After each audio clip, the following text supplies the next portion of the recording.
choosing. Michelle Bombe, who is our special guest this afternoon, is known to many of you as a longtime costume designer for the Hope Theater Department. A faculty member since 1991, she has just become the Executive Artistic Director of HRT, the Hope Repertory Theatre, while continuing as the resident costume designer, professor of theater, and chair of the theater department. Oh, that's only the beginning. She also serves as immediate past national chair of the American College Theater Festival at the Kennedy Center. Her MFA in design from the University of Texas, Austin, followed her undergraduate degree with emphasis in performance from the University of Evansville. Twice she has been awarded the Gold Medallion for Excellence in Theater Education at the National Festival of the KCAA. I can read the letters, but I have no idea how to interpret them. Yeah, KCACTF, or the Kennedy Center American. There you go. Thank you. I could have probably figured that out. She has designed costumes for over 175 productions for professional theaters, colleges, and prisoners through work with the Shakespeare Behind Bars program. We thank you for all of that. In addition to recent acting credits and recording a book on tape, she has toured extensively through the United States and abroad with her husband. And so you can see why it has taken considerable persistence for us to break into her busy life and commitments. So welcome. We're eager to hear your remarks, Michelle.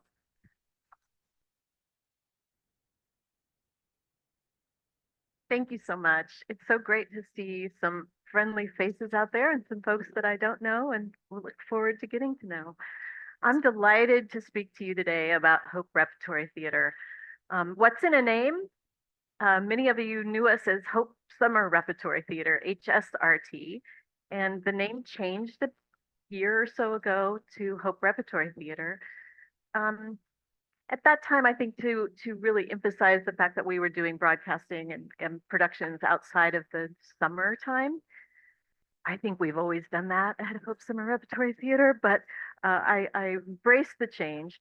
And I encourage you to, I feel like everyone uses acronyms, especially at Hope College. It feels like everything has an acronym. And I'd like to just call us Hope Rep.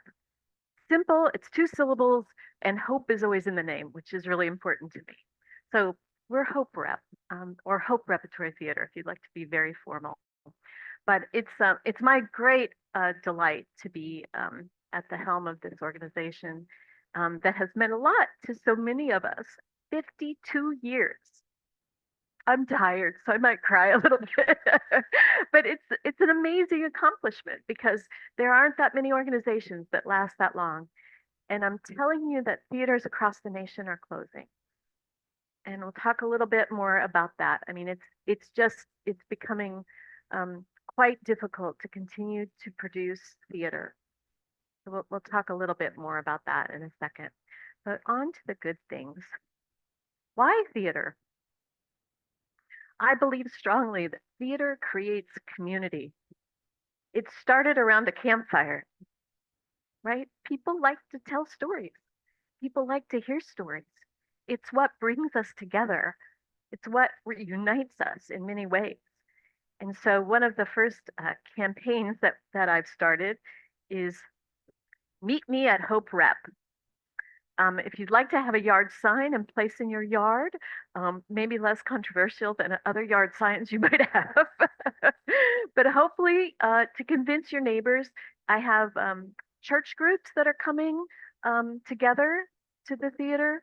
The mayor of Holland is working with us to have a mayor's night at the theater. The president of Hope College is going to have president's night at the theater so that we can try to encourage people to come together and join as a community. We are part of the Holland community, and it's a wonderful gift that we have this theater. So I encourage you all to come in. I also think that there's something about having an experience in the theater that just elevates your soul, right?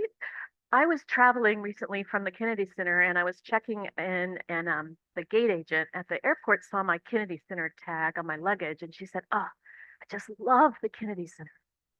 I have decided that I'm going to spend my entertainment money on experiences and not stuff." And it is truly, and I thought, I'm going to use that. That's really a smart way to think about it because when you have an experience in the theater, that stays with you. You remember that. It lasts longer than the experience itself. So I encourage you to have those experiences. Um, I think that during COVID, many of us missed those things. And what what has happened post-COVID, theaters across the country about averaging about 30% down in attendance since COVID. Other things have come back. Sports have come back um, stronger than ever. Concerts have come back. People are willing to kind of make a commitment for that kind of one-time Taylor Swift concert that they're going to see and pay a lot of money for. But they have not come back in the same way to the theater. I was just at the Juneteenth festival this last weekend. What a wonderful celebration. And a woman said, "Yeah, we used to always come to the theater. And then COVID happened and we just haven't done it again." So I think there's a lot of that happening around. And people have just decided they've gotten comfortable with wanting to come home after work, not leave home, and just watch things on their television. But it's not an experience. It's not the same. I think the theater allows you to be transported into another world. I've always said as a designer, my favorite thing is that I get to create the world of the play. That's the way I start my design classes. It's like you get to be God for a little second because you're especially scenic designers. They're really creating the whole experience that you walk into. So it's an amazing thing. You get to you get to see something through another person's shoes, um, and occasionally a fantasy world that is totally outside of your or any of our human existence. I believe it stimulates your creativity. I I repeat this often when I'm doing talks like this because I was so impressed with a local business person. Um, I heard him talk, and he said that I buy tickets to the theater to give to my employees because I think when they go to the theater, the next day they come to work and they're more creative. It stimulates something in us. Um, and lastly, I believe so strongly that theater creates empathy. And we need a lot of that right now, right? In our world. So those are the things that I think theater does for us. What we do at Hope Repertory Theatre is quality Broadway style theater with professional artists working alongside emerging theater artists and students in training. And that has been the hallmark since Hope Summer Theater started, and now Hope Rep, is that it is both of those things. It's professional artists working alongside emerging artists and students in training. And that's what's a delight. Everyone that I've hired to work at Hope Rep, I talk to them, the professionals, about, do you like to be a mentor?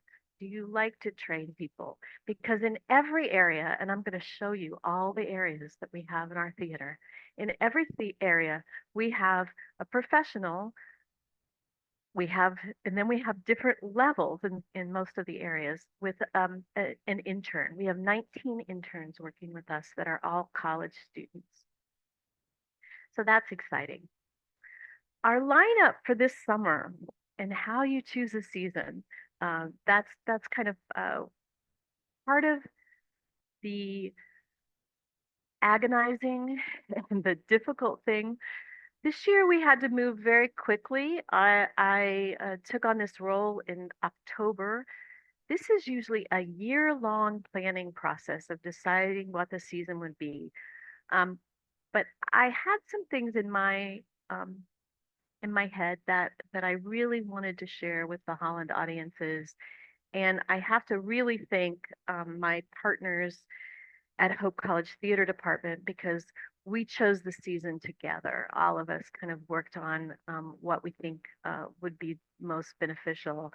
And one of the things that you may have noticed if you have been following Hope Rep for a while is that it's a smaller season than before.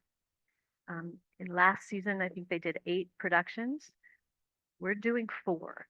And part of that is sustainability for all of the people involved. And it's also not to oversaturate the market. So I think in some ways there was so much going on, and we were competing against ourselves. There were plays happening at the same time, a lot. And maybe we'll get back to a few more, but we felt like this was what we could do really well, and so this is what we selected. Um, Start with the last 5 years. Has anyone seen it yet in the room? Fantastic. Yay. Oh, it's so great. So I became familiar with the Jason Robert Brown, who's the composer of this piece. I believe it was in 2011, Hope Summer Repertory Theatre did Songs for a New World, directed by my dear colleague, Dinah Robbins. And it was just, the music was so compelling. And Jason Robert Brown during the pandemic actually brought back that piece, Songs for a New World, and did a lot of things on the internet with that piece because it was really kind of ringing true for a lot of people. But Jason Robert Brown is one of these amazing composers that is known for his really difficult music. And I'll tell you a little story. I had the lovely fortune of interviewing him on stage at a Kennedy Center American College Theater Festival in front of 2,000 college theater students. And I got to have dinner with him before, and it was quite lovely. You know, he played on stage and sang and talked to the students. And one of the things he said was, "You shouldn't sing my work at an audition because you can't sing it and your accompanist can't play it." It did not go over very well. But I understand what he was trying to say. His music is extremely complicated. It's something that you should study for a long time. It's not something that you just pull out in an audition and hope that your accompanist can sight read it. He wasn't trying to knock the accompanist. He was just trying to say, this is not something you just throw at someone. I think he is becoming so popular in the musical theater world that probably most accompanists know his work now. But would you say that's true? Yes, yes. So I had to ask the accompanist, musician in the room. But his work is just amazing. And this piece in particular, the last 5 years, has a bit of a cult following with young people. It's really it was made into a movie version with Anna Kendrick and I don't know the male name. Sorry, Jeremy. It'll come to me later. But it's not a theater piece. It's really a film. It's done really on location and everything. But the story, if you haven't seen it, it's about a couple's 5 years together. And spoiler alert, they don't work out. But you know that from the beginning because the male tells the story in chronological order and the female tells the story in reverse. And you might think this is a downer. And there are tragic moments in it. But you also see the joy and the excitement of a first relationship, and you see it all happening at different times. So the piece is just powerful, and it's a powerhouse performance for 2 actors. There's 2 actors. They sing. There's almost no words in it. They sing. It's not opera because it's more pop music style, but it's just a tour de force performance, and we're so fortunate to have the folks that we have that are working on it. So we'll talk a little bit more about that in a minute. Dragon Pack Snack Attack is based on a book that was illustrated by beloved local illustrator Joel Tanis, that many of you might know. And one of my students back in, I think, 2008, wrote to Joel and asked if he would approve of creating a musical out of the book. And Joel graciously agreed. And so he did, and the summer produced it, I think, in 2009 or 10. I may be getting all these dates mixed up, but that's all right. And so I decided to bring that back, mostly because I want to highlight the talent that is coming out of Hope College. And we're really proud of the student that wrote that music. And I'm so proud to say that he's our marketing director now. So like there are stories like that all through Hope Rep. And then Big Fish is our family musical. And this music is so gorgeous. It's so lush. It's again, I got to meet the composer and lyricist Andrew Lippa, who some of you might know his work from the Addams Family. This is a totally different style of music. And the Addams Family is kind of a mix of different styles and genres of music, but this is totally different. And it is, I got to meet Andrew the same way through the American College Theater Festival, and I really fell in love with this man. He is such a generous soul, and to say a little different than Jason Robert Brown, but he's just very comfortable with himself. And this story is also based on a book originally, and there was a movie. The movie was not a musical. I've heard some people say they didn't like the movie. Give this a chance if you didn't like the movie. This gorgeous story about, it's a circle of life story, really. It focuses on a father-son and kind of it goes back in time, kind of meet the father when he's about to when his son is about to get married. So kind of at that you're about ready to launch your child, and then it goes back in time and we see the father and son when the boy is young. And I will say, in a bit of brilliance of casting, um, our young boy is played by Ollie Scogan, who is President Scogan's young son. So I thought that was pretty smart. And he's also really good. He's also, yes, he's also really good. So we're so excited to have him. But I think you're gonna love this piece. And then we're ending with Detroit 67, which is Dominique Morisseau's, who's a Michigan native, just a fantastic playwright.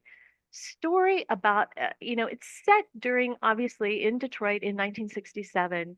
And the backdrop for the story is the race uprising. But it is not about that, really. It's really about a family struggling to make it. It's a Black family, and one of they happen to find a white woman that has gotten kind of caught up. It takes place during the week of the riots, and she got kind of injured, and they rescued her and brought her into their home to recover, and to kind of figure out. I don't think she knows who she is or where she was from, but it kind of sets up this dialogue for a real getting to know each other story. So, and it's got some great Motown music as the soundtrack. So it is, people think that sounds really heavy, but it's really not. It's really just about a relationship, and mostly a brother sister in this family that are trying to make it during 1967. I wanted you to see what it takes to create a company. We have 88 people in our company, and based in these different categories, the largest category and the one that you're most familiar with is our acting company. But we have all of these other integral partners that work with us. And I hired all of these people. And I want you to know, you can just imagine, for every single person you're hiring, that there's a lot of time that goes into that. You're creating a relationship with the person, you're checking their references, you're seeing what they can do if they're an actor. You're talking to them about their skills and talents. And then each of those persons have to have a contract, and they have to have a place to live. And it's a huge, huge undertaking. But we're so proud of all these folks. And as you can see, there's interns in every area. I myself was an intern originally. I came to Hope Repertory Theatre in 1984 as an acting intern, and 40 years ago. So and the stories about interns that come back to us in different capacities. If you watch the Tony Awards, anybody watch the Tony Awards? There was someone who was in the 2019 Hope Rep company who was performing in, I think it was Tommy. So that was exciting. The stage manager for the Tony Awards worked at Hope Repertory Theatre. So there's all these, the students come back, they go away, they come back, they go away. In fact, a fun fact about the season this summer is that both Big Fish and The Last 5 Years, the male lead originating the role on Broadway was Leo Norbert Butz. Yay to Sherry here, his former teacher. And Leo Norbert also worked at Hope Repertory Theatre. So, I love those stories of how someone gets their start and they come back. The woman who is playing the lead in The Last 5 Years was an acting intern in 2017. She moved on, did some professional things, and now we've hired her back as a professional. So those are some of the stories I want to introduce you to, and I'm going to give her a minute to talk in a little bit. But this is Denai Mandavu, and she was an acting intern last summer. And I know a little bit about Denai because she's my student, but she has a passion for wanting to start a theater company in her country of Zimbabwe. And she was part of the Kennedy Center American College Theater Aspire program, which is to encourage young arts leaders. And she gave an amazing pitch about how she would do this. And so we had a conversation. I said, would you like to, what do you want to do this summer? I love you to be on stage again if you would do. And she said, no, I don't think I want to do that again. And so she's here this summer as our company manager, which is a huge, huge role, because she is in charge of making sure that all of the company have their needs met. And you can imagine they have some big needs sometimes. But she's getting a firsthand education into, in a way, how to start a theater company and how to run a theater company. So I'm going to let her talk to you a little bit in a minute. One of the things I'm really proud of this summer is that we have 19, this is just a few of them, either current Hope students or the ones that had just graduated in 2024. And then if you add up all the other folks in our company who are alums of Hope or on the faculty and staff, we have another 17. So if you're doing the math, which I don't do so well as an artist, but I think we're at what, 38? Am I close? 36. See, I'll keep my day job and my night job and all the other jobs I do. Out of a company of 88 have some kind of connection to Hope. So we love that balance. We're highlighting our Hope students, but we also have students from other colleges and professionals from all over. So hiring the actors. I went on an audition circuit.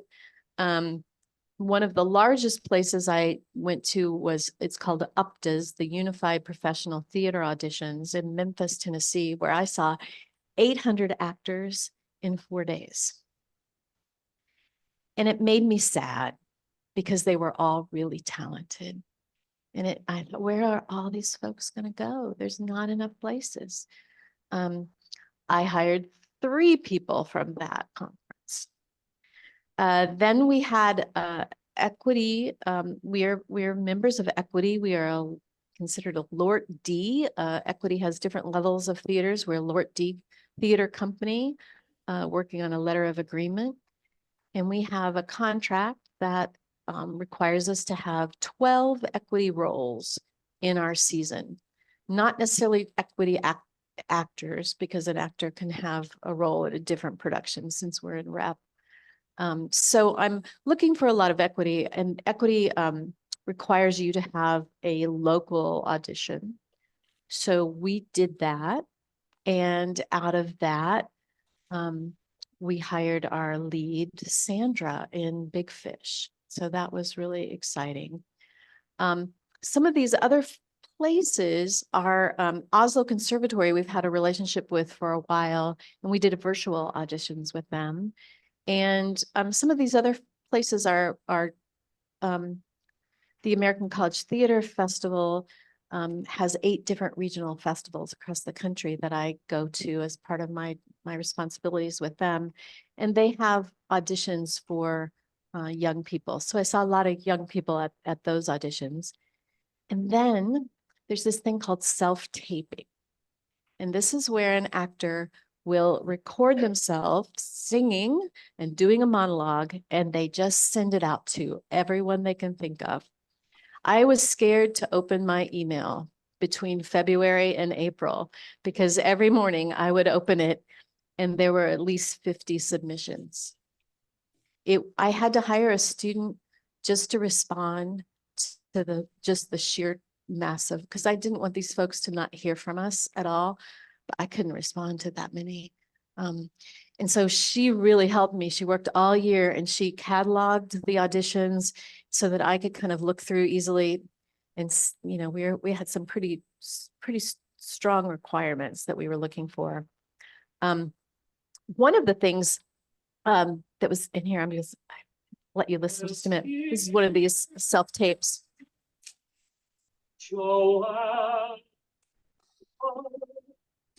I'll steal A little bit. Do they think that walls can hide you? Even now I've So got your this is what I'm face. receiving, these tapes of people singing. And when I heard Michael's tape, I wrote to our music director and I said, I think we found him. Because Jamie, the role of Jamie is very difficult. Like I said, Jason Robert Brown really writes difficult music, but the range is huge. So he sings low at times, but he also has to sing really high. And one of the things that you might see on, you probably can't see this, but he has a master's degree in vocal performance. So, I mean, he's a trained musician. And so we were really excited to find him. So the next step in the process, when you see somebody like this from a self-tape, when you haven't had a chance to work with them, is that I sent him the actual music from the play and asked him to send me another tape singing something from the play. Did I just hear an alarm start ringing? Did I see sirens go flying past? No, I don't know what tomorrow's bringing. I've got a singular impression things are moving too fast. So I was really excited when we found him. It's like, okay, that's great. And the story of the female lead is that we kind of reached out to her because we had worked with her in the past. And Alex Thompson is our music supervisor, and he kind of came on as my partner working through this. And so we're constantly having conversations about, okay, what do you think? What do you think? And he said, I think we should contact Leah Savola because I think she can sing this. So we did the same thing. We reached out, asked her to sing. I'm losing my belt and my microphone. Okay. Costume moment. I think I can handle it. All right. And so we were great to have those, but you know, we have this whole other company to find. So next, want to show you. So I'm also hiring designers, directors. The director of this piece is on our faculty at Hope College, Red Lucky. If Red is new to our faculty, he has just been with us for 2 years now. Just a really lovely human, and was actually the right person. If you read his director's notes for the last 5 years, he told me, he said, Michelle, I have found joy in every song but one. You know, so I love that he has that take on it, that he was even in this story of a couple that don't make it. He found that there was some joy in every song. Anna Hill also is on the staff at Hope College. She is our resident costume shop manager, and is really a partner to me during the school year with all the work that we do. And she is the designer for the dance department. She's so talented, and really excited that we could offer her this opportunity. And so what you see here is the result of lots of hours of conversation with the director and kind of figuring out, but this is kind of how they arrived at and how they move through the whole show and the costumes. The scenic design was done by Polly Robbins.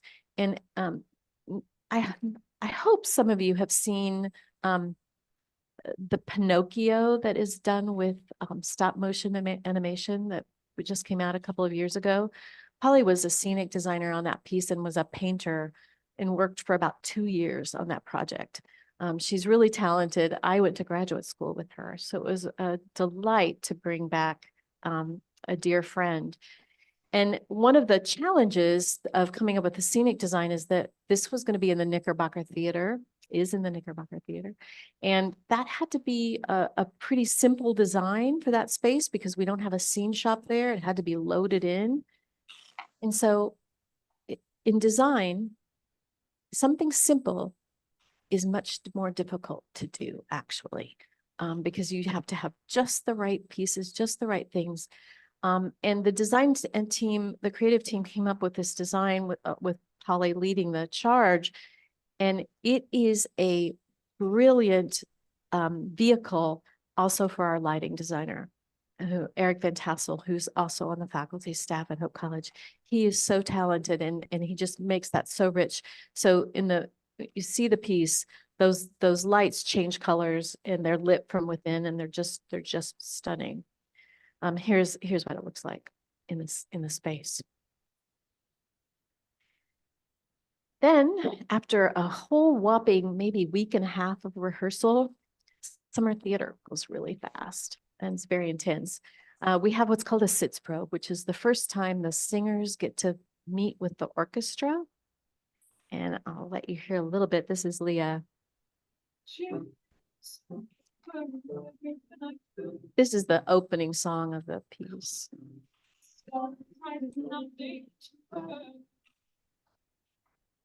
Maybe there's somewhere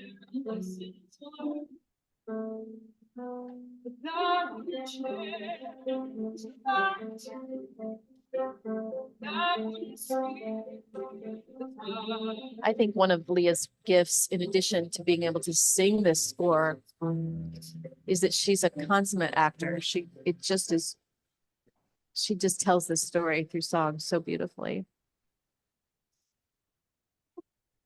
And our orchestra is amazing.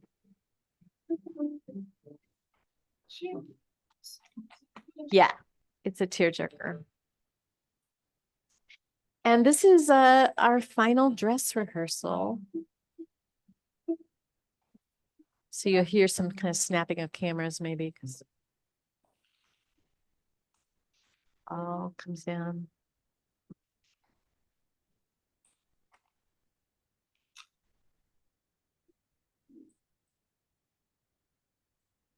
I'm sorry I can't make that any louder.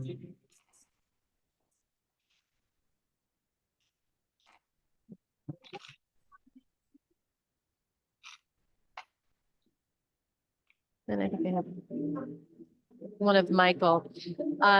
All of the songs are solos except one duet in the middle when they cross. So this, there are 6 more performances if you haven't seen it. It's tonight until the 26th of June at 7:30, right around the corner in the Knickerbocker. Whoa, whoa, whoa, it went all the way to the end. Okay, you're getting a little preview there. Whoops. Okay. This was from this morning. Our children's show, Dragon Pack Snack Attack. We had a rained out dress rehearsal. So I said, well, there is a God. They may not like us right now, but they managed to get into costumes before the skies opened up a little bit this morning. But it's performing outdoors between, it's called the Bultman Amphitheater, but it's in between DeWitt and the new Bultman Center. Hi, sweetie. Tiered area there. What? And so, and we do have rain locations, and we are monitoring the weather. So this Friday is their opening, and we may move it indoors due to the heat. So we're kind of monitoring that, but we're hopeful we can do it outdoors. It'll be really fun, and it's a great opportunity to introduce young people to the theater. This is a Norbert Butz singing in the Broadway production of Big Fish. I saw it on closing night in New York. But you can just, it's just such a dear piece. And I'm going to show you a little bit of Anna Hill's also designing costumes, but I want to tell you about James Gray, who's the director of this piece. James comes to us from New York City, where he is for a number of years been Susan Stroman's main assistant. Susan Stroman is a director choreographer in New York, and she did the choreography for the original Broadway production of Big Fish. James is from England and has a charming accent, and we're just delighted to have, he's so talented. We're delighted to have him working with this cast. Let's show you a little bit of Anna's renderings for this piece. Like I said, it's a memory play, so they're coming back and forth through time. So the actors are transforming. This character is played by Chip Duford, who many of you know and love. That was one of my first calls when I became artistic director, is that I wanted Chip to be part of the season again. So he's the longest running actor that has worked at Hope. And so you can see some of her research that goes into finding things. There's a fantasy element to this play. So there's a mermaid and there's some witches. And this is the scenic design that is just been remarkable to watch. They're creating it as we speak. All these elements are made out of wood, and a big painting day is going to happen tomorrow. You can see in the bottom corner here, the scene shop has built. Those are, they call them ground rows in our business. Those are, and then this kind of sunburst that's happening in the back. The scenic designer creates, they call them paint elevations that they give to our paint team to recreate their work. There it is. In the shop, ready to go. This is another transformation of the scene. And just to whet your appetite a little bit, this is the scenic design for Detroit 67. It takes the place in a basement. And I think all of the props are going to be really, really fun to see. We could not do this work without Hope College. Hope College gives us housing. We would never be able to do the work without that. They give us rehearsal space, performance space. We don't pay for that. And all of these offices support our work, public affairs and marketing. They gave us, all of our posters were designed by Paul Willard, who I think is just genius. And so he designed all of our posters. Ticket office staff, HR and payroll, campus safety, physical plant, events and conferences. Have I forgotten anybody? Mail room. The mail room doesn't like us right now very much because we get about how many packages a day? Yeah, on the average, yeah. Yeah. So what do we spend money on? We spend money on people. 80.9% of our expenditures go to pay all of the people. And I'm telling you, these folks aren't making lots of money. So, you know, theater is just expensive to create. But we're trying. It's one of my things I've been trying to do is to pay people a little bit more of a fair wage. Our scene shop staff has been working 60 hours a week for the last 3 weeks. That's just not good, you know, so I don't like that. You know, we're trying to solve that. It's hard to find carpenters. It's very hard to find carpenters. So it's interesting challenge for us for next year. Where does your ticket pay for all of this? No, it doesn't. Tickets, maybe 35% if we hit our mark. I have to tell you, we're not hitting our mark right now. So please, if you haven't bought your tickets, buy your tickets. Encourage your friends and neighbors to take them. I have some signs here. If anybody would like to join us in our marketing campaign, President Skogan has one in his front yard. You're welcome to take one of those. But you can see that like our largest way we can survive are from donations and gifts. So if you love the theater, I encourage you to give a gift to the theater. And with that, I will entertain questions and maybe ask Denai to come and talk a little bit too. Maybe before we have questions, Denai, you want to just, where's the mic? Thank you. Like, we'll give Denai the mic a minute.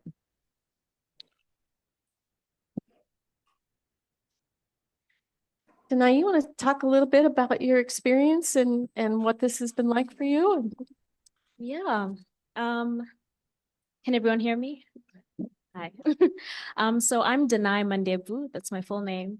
I'm from Zimbabwe originally, so that's where I was born and raised. I have family there. I was there a month and a half ago.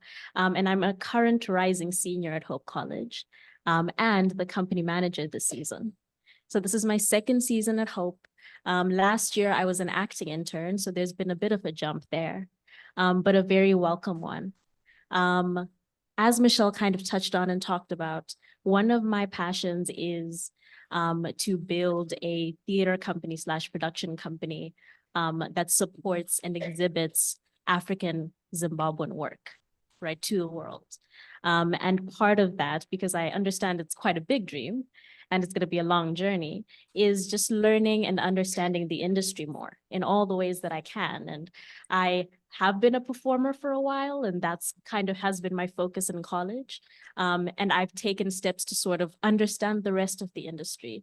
Aspire was kind of my first foray into leadership and management and understanding that world a bit better and what it means to work with all these different departments and different kinds of people to create art.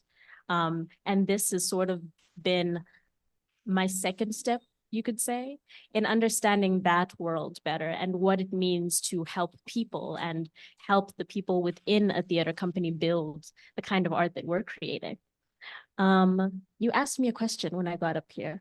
I don't know if I've answered it. I think you have. Yeah. But yeah. Well, what have you learned so far? Good question. So far, and I'll start by saying this, I initially had quite a few nerves taking on this position because I didn't feel I'd sort of done anything like this before. And I spoke to Michelle about that. And we sat down and we talked about it and I thought about it and I said, okay, I'm going to do it. Partly because I know she's a very supportive leader herself. And I know that I would be in good, capable hands. But secondly, because I recognize that I do have transferable skills that have helped me in the role that I'm currently in. So I've worked kind of in residential life on campus, which is our connected to the housing department. at Hope College that is all about meeting the needs of students. And in small ways, I've worked in leadership in those areas, in like being an RA in my house and then leveling up and being a neighborhood coordinator in my neighborhood. And even those were just small tastes of what it means to lead people, to handle a budget, to coordinate departments, to speak to people and communicate effectively, all those little things. And then being a theater person myself, I have a love and an understanding of how this industry works from beginning to. So I guess the big thing that I learned in this, or that I have learned in this role, is that being behind the curtain myself and having been an intern last year has really been a secret magical key to understanding what it feels like on that side so that I can help. So when someone is asking me a question and they say, how do I do this? I can see where the hidden anxiety or the underlying anxiety that may be motivating that question. And that helps me help them, because then it's not just, oh no, go and get it over there. It's, oh no, that system is actually, we have a system for that works this way, and it will be addressed every week, and we can do this for you. Don't worry.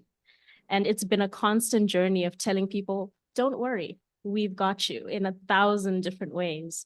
And honoring that statement and actually having people rather than just saying it. So it's been a big job and a long journey, but it's also been a great blessing. Yeah, she's been a blessing to me.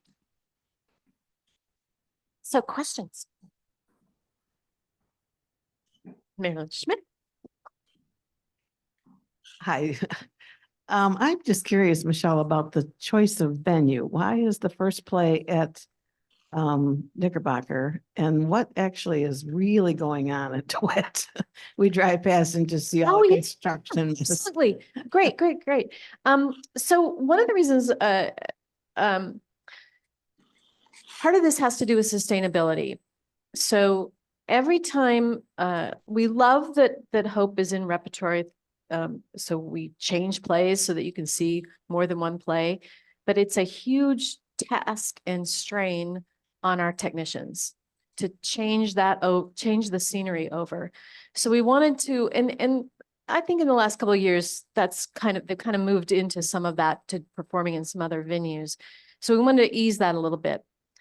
The window for the Knickerbocker is pretty short because of other things that are involved. So this was the window that they had. And my thinking about it was the marquee is priceless for advertising. I was eating dinner the other night at Hops, and I had my back to the Nick, and my husband was saying, someone else is taking a brochure. Someone's looking at the poster. Someone's taking us. So there, there's that. But I think it was often, I've noticed this over the years, that it's a slow start. It takes a while for word of mouth to pass around. So we wanted to start with a smaller production that would be easier for our crew to get up and going, so that we would have something playing fairly quickly, so that people would know, oh, the theater started. But yeah, that's the story of that. What's happening at DeWitt is a new dance studio is being constructed. So yeah, everybody thinks the theater is getting something. We're not really getting anything, except that for all of the 40 years that I've been involved with Hope Theater, the dressing rooms have been dreadful and embarrassing. Like when I'm doing a tour with prospective students, I skip the dressing rooms because they're so bad. But we're getting a beautiful new dressing room that's gorgeous, and that we get to use it with Hope Rep this summer. So they finished that part of it for us. But it has been as you can imagine, working with a construction next to your, like it's been a year for us in the theater department, dealing with it. But you'll start to see steel going up pretty soon. The design is gorgeous. The idea is that you'll always be able to look in and see something happening, so you can see the dancers rehearsing. we're hoping that we might get to use it a little in the summer for a rehearsal space or the theater department. Okay, now I'm talking real turkey with you.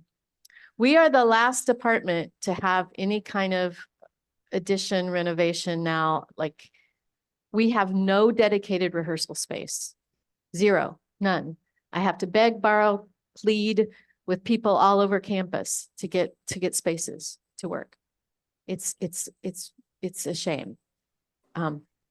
So maybe Ollie Scogan will become a theater major. If you're listening, President Scogan, or so, you know, if there's a donor out there that wants to build us a building, we would love that. But yeah, so that's what's happening. You can still, the handicap entrance is still accessible. You just kind of have to go around. Thanks. Other questions? My wife and I have supported live theater for better than 40 years, wherever we've lived. We've been big supporters. Moved to Michigan, to Grand Haven in 2021, and right away we got our tickets for the summer rep. And as maybe you recall, plays were outdoors at some place I think called the Pine Grove. And we had some relatives from out of state, and we took to see the importance of being earnest. Pine Grove. They still talk about it. The next spring, the next year, you did something about your favorite 50 musical, or the favorite musical songs from the 50 years of doing the rep. And that was one of our favorite things as well. And I walked by the Pine Grove the other day and I thought, well, it'd be great if they could do like a concert in the Pine Grove. That'd be a great fundraiser for the theater. Well, it's a really good idea. I have to mention a couple of other partners I've brought on. I talked about Eric Durham, who's our marketing director, who used to be an intern. I brought back another alum that's was a former student of mine, Jared DeBacher, who's as our community engagement director, and he's got amazing big ideas. And that's one of his ideas. He wants to have picnics on the lawn of DeWitt before productions. Eventually maybe have food trucks, get a band, you know, having some music going, like we want our space to be a place that the community wants to come to. So I think, stay tuned. We're working on that.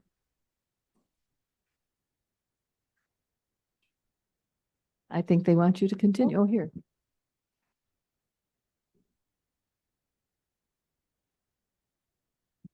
With the 88 people who are involved in this, housing must be a major thing unless they're already students at Hope. They already have their dorm rooms or whatever, but that sounds like that's not the case. No, even the students at Hope have to vacate their dorm rooms. And so what we are given housing wise, and you can imagine, I mean, these are the things that keep me up at night. This heat wave, quite a few of the houses do not have air conditioning. You know, it's a struggle, but it's Denai can attest. The housing is a huge puzzle, and it's a jigsaw puzzle. And luckily, I like puzzles, so I kind of enjoy this part of it. But figuring out, you know, who can live with who's leaving, who's coming, what are all those situations? So that's a huge. It's really hard. Yeah, it's really hard. No, they are providing. The question was, they're not providing. Yes, the college is letting us use their housing for free. We don't pay them to use it. So they are houses that they own, that the college uses for, I always joke, they call them cottages. And when I'm recruiting, I'm like, it's kind of a euphemism. They're just houses, but it's a Michigan thing. It's sweet. But yeah, we're so lucky. So some of these houses have 4 or 5 bedrooms in them. The college really wanted me to make people share rooms. And I was like, I'm not going to ask these people to do that when they're working 40 and 50 hours. So luckily I had enough housing.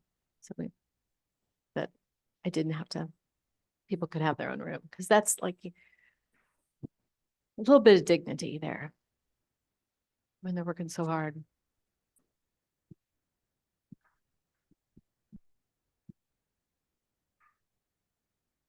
There are several people in this room who've heard me bring this subject up before, including you, I think, and Marilyn. I am a big theater fan. One of the best shows I have ever seen at Hope Rep or DeWitt, whatever, it was at the DeWitt. It was a one-night show. January 2016, Richard Holler, Eye of the Storm. It would be such an easy show to put on. It's a one-man show and the scenery is minimal. It was a fabulous show. And these are the days where that kind of message would resonate with us so well. Is it possible to ever bring that back? Yeah, there's a couple of things I'd like to do. Richie's one of, I'd like to bring back, some of you might know Larry Young, who's a former, Richie's from Hope College as well. Larry Young lives in Grand Rapids, and last year I went over the winter to see a cabaret that he was doing, singing kind of Frank Sinatra song. Like, it was outstanding. Part of the struggle that I'm kind of dealing with is my contract with equity. So my equity contract says I have to have 2 equity actors in every production. I can deal with the children's show that we do with all, because it's our intern showcase. So I can have that. So it's time to renegotiate with the equity. So I gotta do some arm wrestling with them, because I need to be able to bring in things like that. And there's so much talent out there. So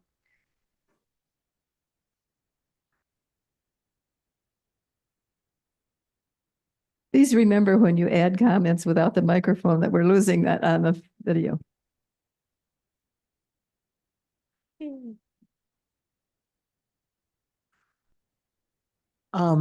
I just want to say how fortunate I feel to live in this town where we have this rep. It's been interesting because we're from Wisconsin and we have gone to American Players Theater great. Yeah. for love 40 them. years, since they were just having porta potties. They didn't have plumbing yet, but they had a great rep company. And so that's how we really got hooked. But this is very, very, I mean, with high quality. We feel like this is very high quality here. One of the things, though, I wanted to ask you is, have you read Tom Lake by Ann Patchett?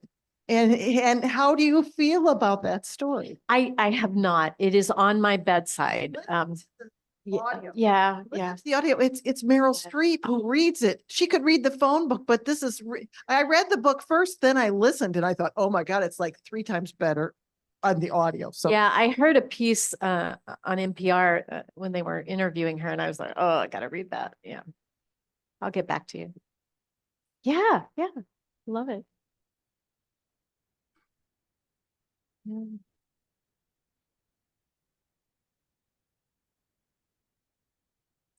What's the percentage of your budget that has to go for rights and permissions? Yeah, it's on here. I gotta go back to the other. It's about 2.8% this year. That's quite small.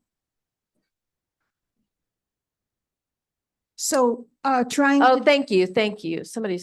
No, it's below there.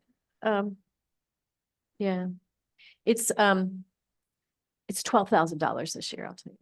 okay, for all of the rights, whether it's music or the actual texts that you use or whatever. Again, it's one of the cost saving reasons I chose Dragon Pack Snack Attack, because was written by I did pay them a small royalty fee, but it's not the same. So it was really 12,000 for 3 productions. So it's a bigger chunk when they were doing 8 productions. Good question. Orchestra is really expensive too, but I wouldn't do it without them. I think we're known for having our really good orchestras. Kurt Stam from Saugatuck Center for Arts has talked to Hess several times. And one of the restrictions that they are limited by, and I'm sure you know this, is their space is so small.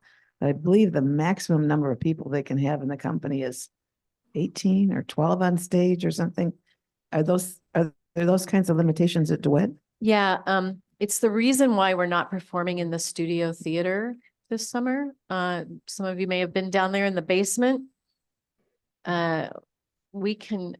There's not a sprinkler system down there, and there's not crash bars on the doors. And so the fire marshal has really come down and say, like, we can have a total of 70 people in the room, including all the actors, the stage managers, the ushers. Like, by then I can't, there's hardly any, so it's a shame. So we need a new studio theater too. But I don't, because DeWitt, the way DeWitt's designed, I don't have those limitations in the theater in DeWitt. So here's a process question. So after like opening night, I went to 5 years opening night. So after opening night, do you guys have a hot scrub? Like what went right? What is there anything we learned from opening night that we need to factor into the rest of the production? Like lessons learned or whatever, or is it just that was great? We constantly we have production meetings every week on every single production that we're working on. So, those are kind of all, those questions are constantly being kind of looked at and thought about. Yeah. Do you have a suggestion for Well, me? I might, but who manages that? Is Got that it. the director?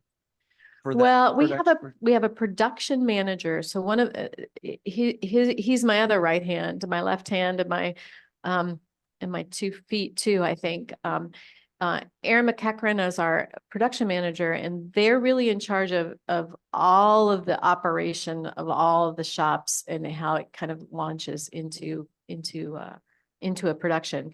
And so he's really kind of in charge of those production meetings and calling all those folks together. And he has an interesting story. He's a graduate of Hope, has worked primarily as a stage manager, lives in Chicago, has been working professionally at several theaters.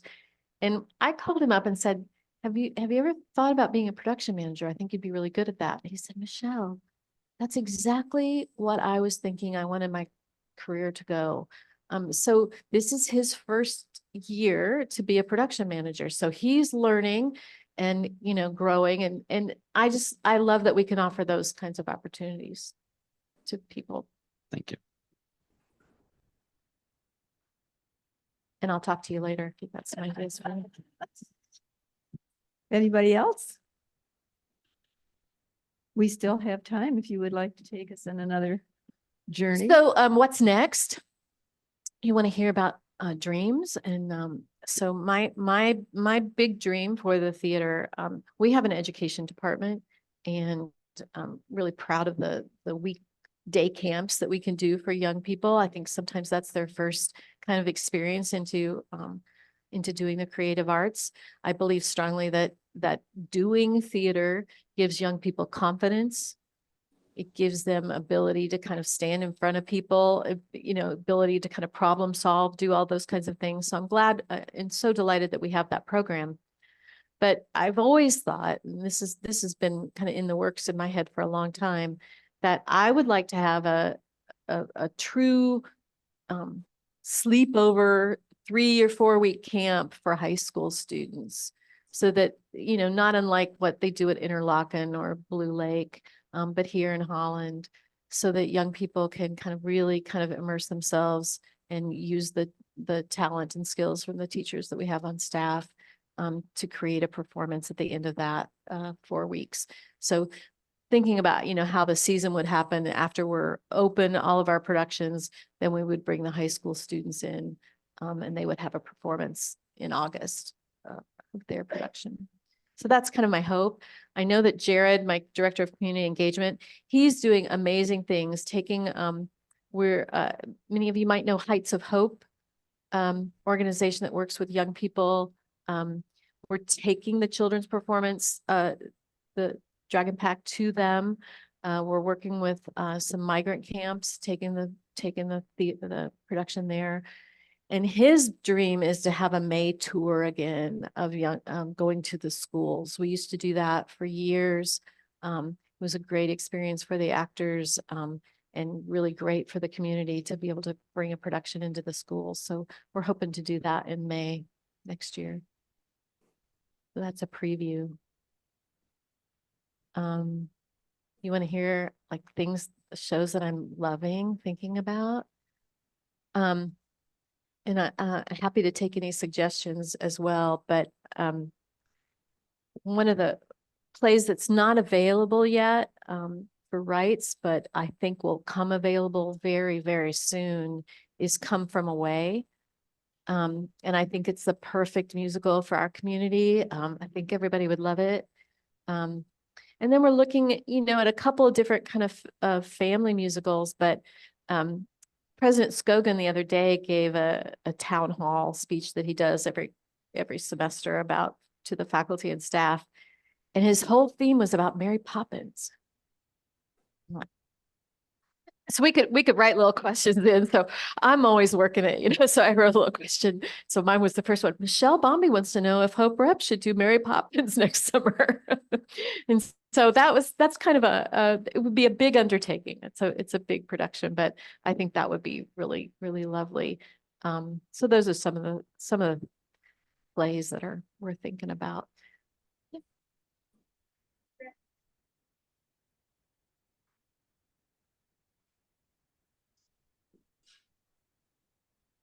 How do you get audience feedback other than ticket sales? I mean, you know what succeeds by ticket sales, but how do you get feedback? I think we should do a survey again. It's been a long time, I think, since I've done any surveys. Do you like to fill out surveys? How would you like to give feedback? How would you like to give feedback? Well, it depends on what it's for, but the people in this room are interested enough in theater probably that they'd be happy to give feedback. Ask for a show of hands. Yeah. Good job. Excellent. And probably, do you hand anything out at the productions for people to send us your comments? Thanks. I think we should do that.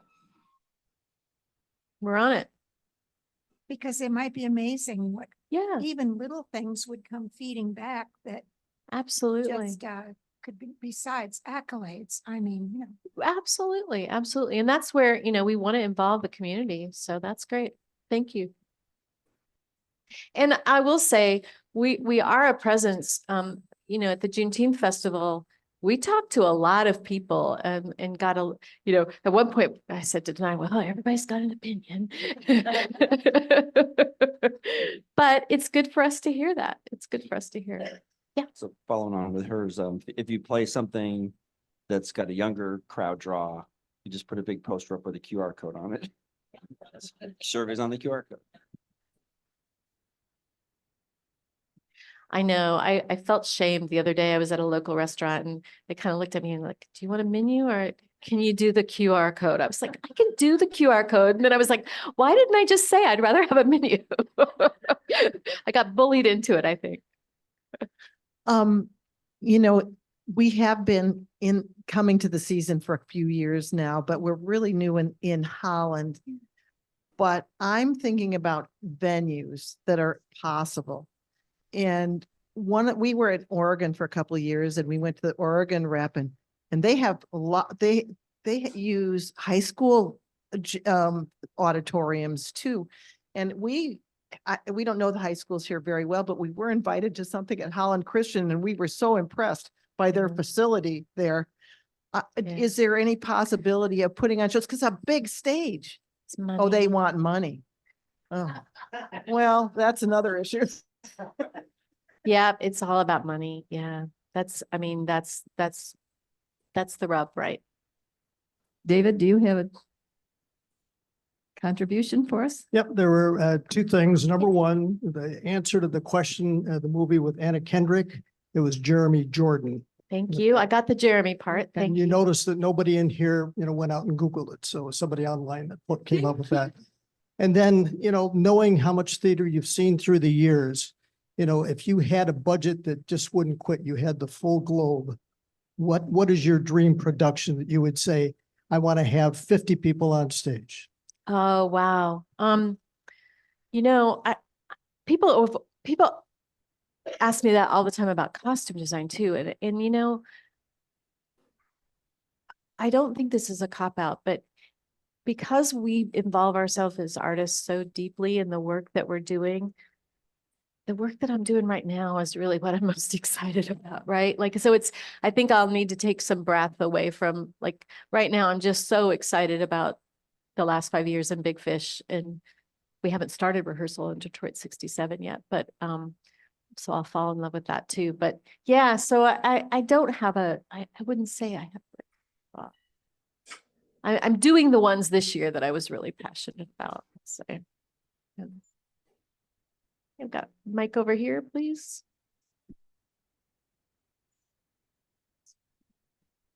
I think you've got a great looking season this year. I'm excited to go. Can you tell us a little bit about how you select shows, how you program a season, what considerations you have to consider? Yeah, it's very interesting. You know, I've taught at the college for 33 years, and picking our season for the college is very different than picking a season for the summer theater.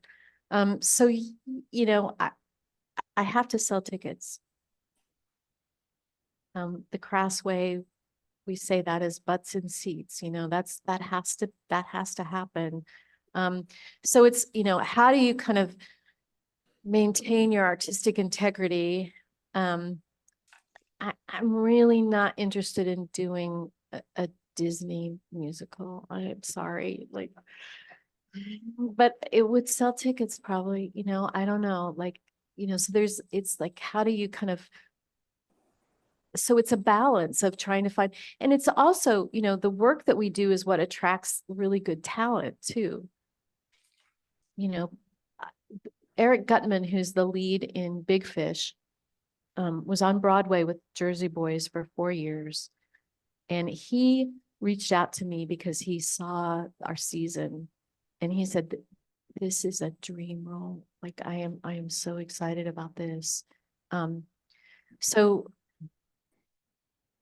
yeah, and it's, you know, and choosing a season in rep is even more complicated because you're trying to figure out who can be in other things, how that can work out.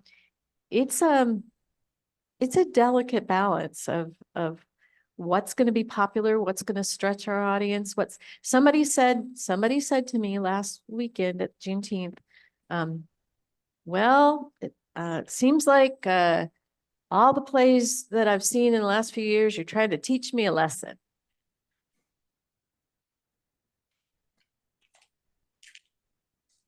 You know, so, you know, how can you kind of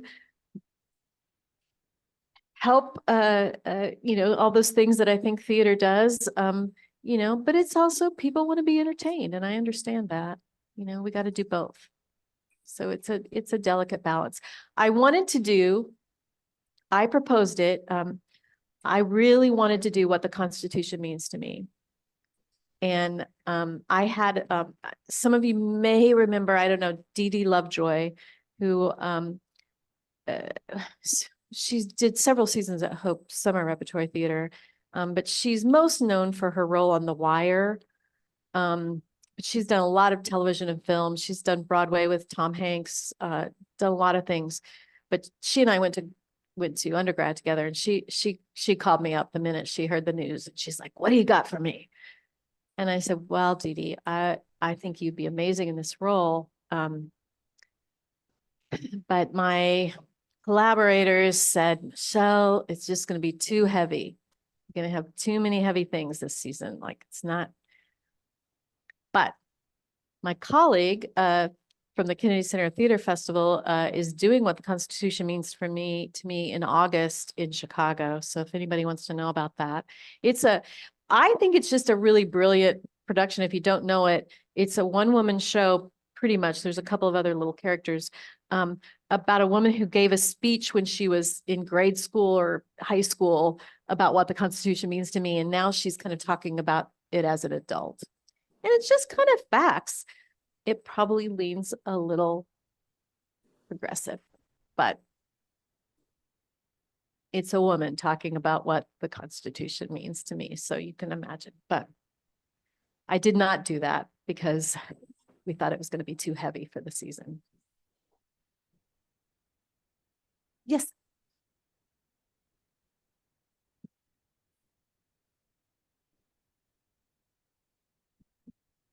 I'm almost afraid to ask this, but back in the day, 40 years ago, there was a real strong network of people from the community who formed the Theater Guild. Is there anything like that anymore? Do you want to speak to this tonight? Take the mic. Yeah, and let me just preface it by saying, like, it was amazing. Marilyn and John became my second family. They adopted me. I was between my junior and senior year of college. It's my first time away from home. It was like, I just became part of their family. Yeah, that was an amazing experience, but it takes a huge effort to run that. But Denai's been working a little bit with these folks. So yes, the Guild is still alive and well and still very passionate. We've had a bunch of people when we were still figuring out how things are going to go, reach out and say, what can we do? Is this still happening? Yes. So we've kept in contact we have our mailing list of people that have participated in the past or still participating. Although we aren't doing a lot of the hosting program this time around, just because of resources and hands, really. Ushering is still happening. The food pantry, people are still donating to the food pantry. And we are constantly looking for ways to kind of expand that and get people involved. You're not doing homes away from home dinners? That was fun. It That's was how we so met much you. fun. That's how we met. And so it was wonderful. Yeah, It may come back. okay. It may come back. These interns, I have to tell you, so I made $800 when I was an acting intern 40 years ago. And they still were making $800 until about 4 or 5 years ago. And now they make $1,500 for the whole summer. We do pay for them to eat in the cafeteria 6 meals a week.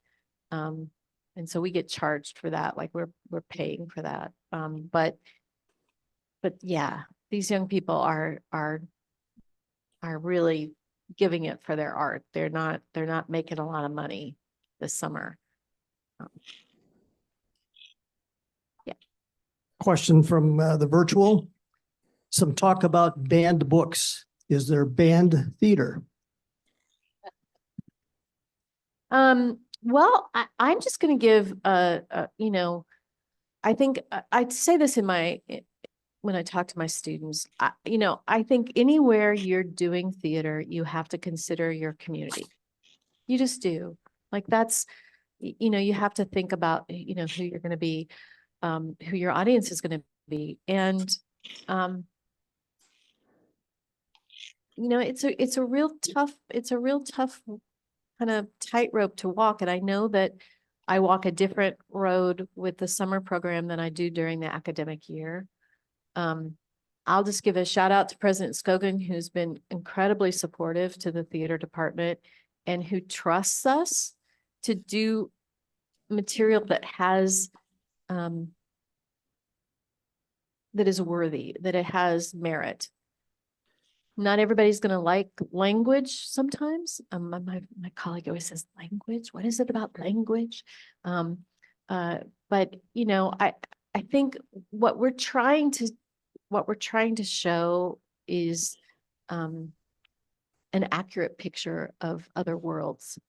And not everybody speaks the way that we want to speak. It doesn't mean we're promoting it or condoning it, but we're trying to show a real slice of a life in some cases. But yeah, do we self-censor? Sure.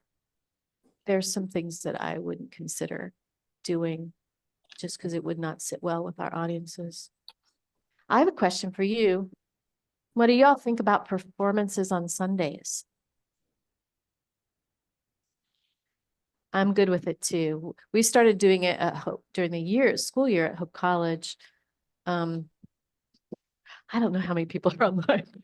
I'm saying things I probably shouldn't say, but I kind of slipped it in when we were changing administrations. It was like, I'm just going to do it. And it's been really popular. We've done free Sunday matinees during the school year. I tried with the summer theater and the people were like, oh, I just don't think we can do that yet.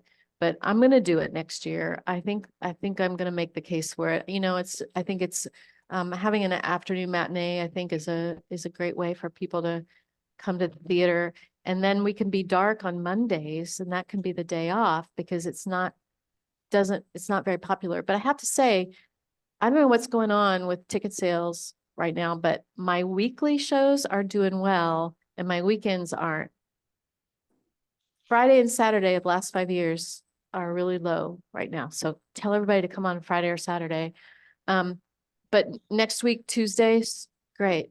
Or tonight's a good audience. Yay, excellent, excellent, excellent. So yeah, Maybe this is for Denai.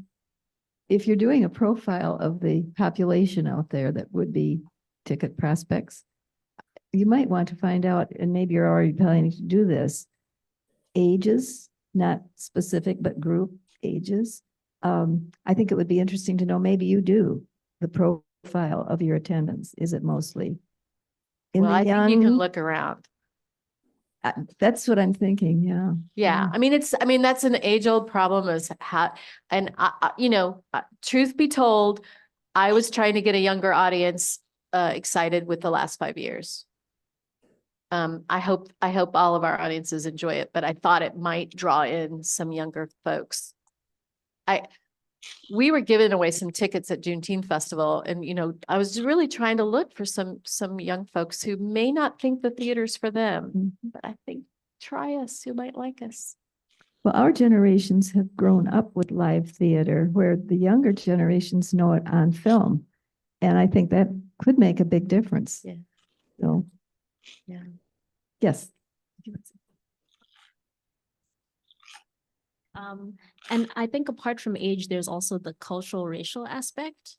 Because I think even while we were at the Juneteenth Festival, a lot of people were talking about how they'd never heard of Hope Rep, or, they'd never seen that play. And they got so excited, of course, because we were there and we're promoting it, and they saw this kind of whole other opportunity for them to kind of experience Holland. But it definitely kind of struck a chord with me, just how, even in such a small kind of location, and we're all close, but there's so many different experiences of Holland living, where not all people kind of experience the same kind of Holland, which I think was just interesting.